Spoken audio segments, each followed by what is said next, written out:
Hello, hope you are having a good day. Let's look at the top crypto news from across the world. First up, New York Senate passes 2-year Bitcoin mining moratorium.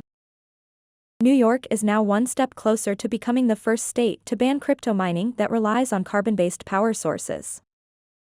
The news comes after the state's lawmakers passed a bill barring new entrants from establishing operations and pausing renewals for the already existing operating permits. Approved by the New York State Assembly in April, the Senate Bill S-6486D was passed in a 36-27 win following an early morning vote on Friday. The bill is now headed to Governor Kathy Hochul to sign it into law or veto it. The bill calls for a 2-year moratorium on fossil-fueled cryptocurrency mining operations that use proof of work, a particularly energy-hungry method to verify transactions on the blockchain.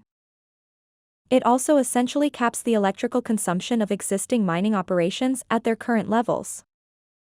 The bill doesn't stop any operations that run on renewable energy though, nor does it prevent the use of less energy-intensive alternatives to proof of work, such as proof of stake, used by many other cryptocurrencies to verify transactions. The proof of work algorithm underpins the industry's two biggest cryptocurrencies, Bitcoin and Ethereum. The latter, however, is expected to switch to a proof-of-stake consensus mechanism in Q3 this year. Crypto.com gets nod in Dubai and FTX launches in Japan. 2 out of the top 10 largest cryptocurrency exchanges by volume will expand into new markets, with Crypto.com obtaining a provisional crypto license in Dubai and FTX launching in Japan. Crypto.com announced on Thursday that the Dubai Virtual Assets Regulatory Authority (VARA) provided the exchange with provisional approval of its virtual asset license, giving the company the go-ahead based on initial compliance checks. The exchange said that VARA will carry out further due diligence and other mandated requirements before its full operating license is issued, which it expects to happen in the near term. FTX, which has overtaken Coinbase to become the second-largest centralized exchange in terms of volume, has launched FTX Japan to service its Japanese customers after it acquired the local liquid crypto exchange in February.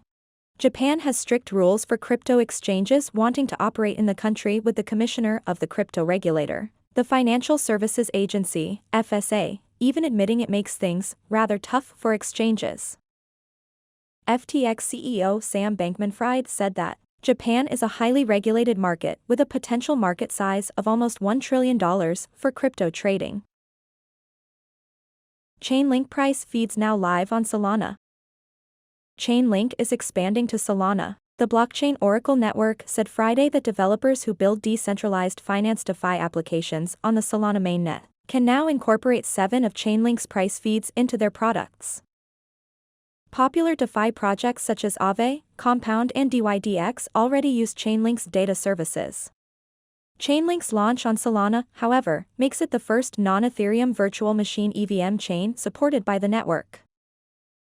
Chirag Dulal, head of product marketing at Chainlink Labs, told CoinDesk the high-throughput architecture of Solana will help the price feeds obtain data at high speeds and low costs.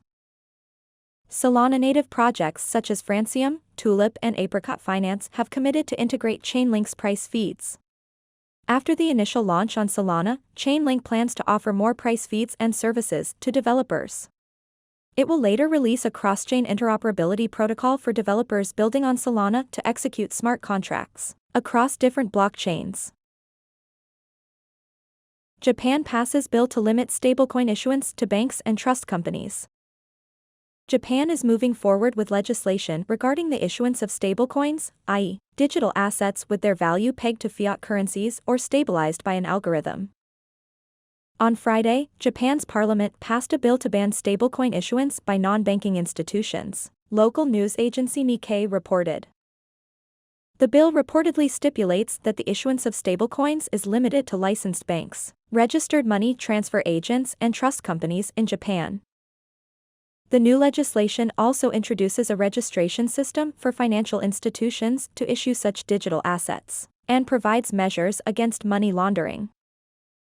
According to the report, the bill aims to protect investors and the financial system from risks associated with the rapid adoption of stablecoins, which saw its market surging up to 20 trillion yen, or more than $150 billion.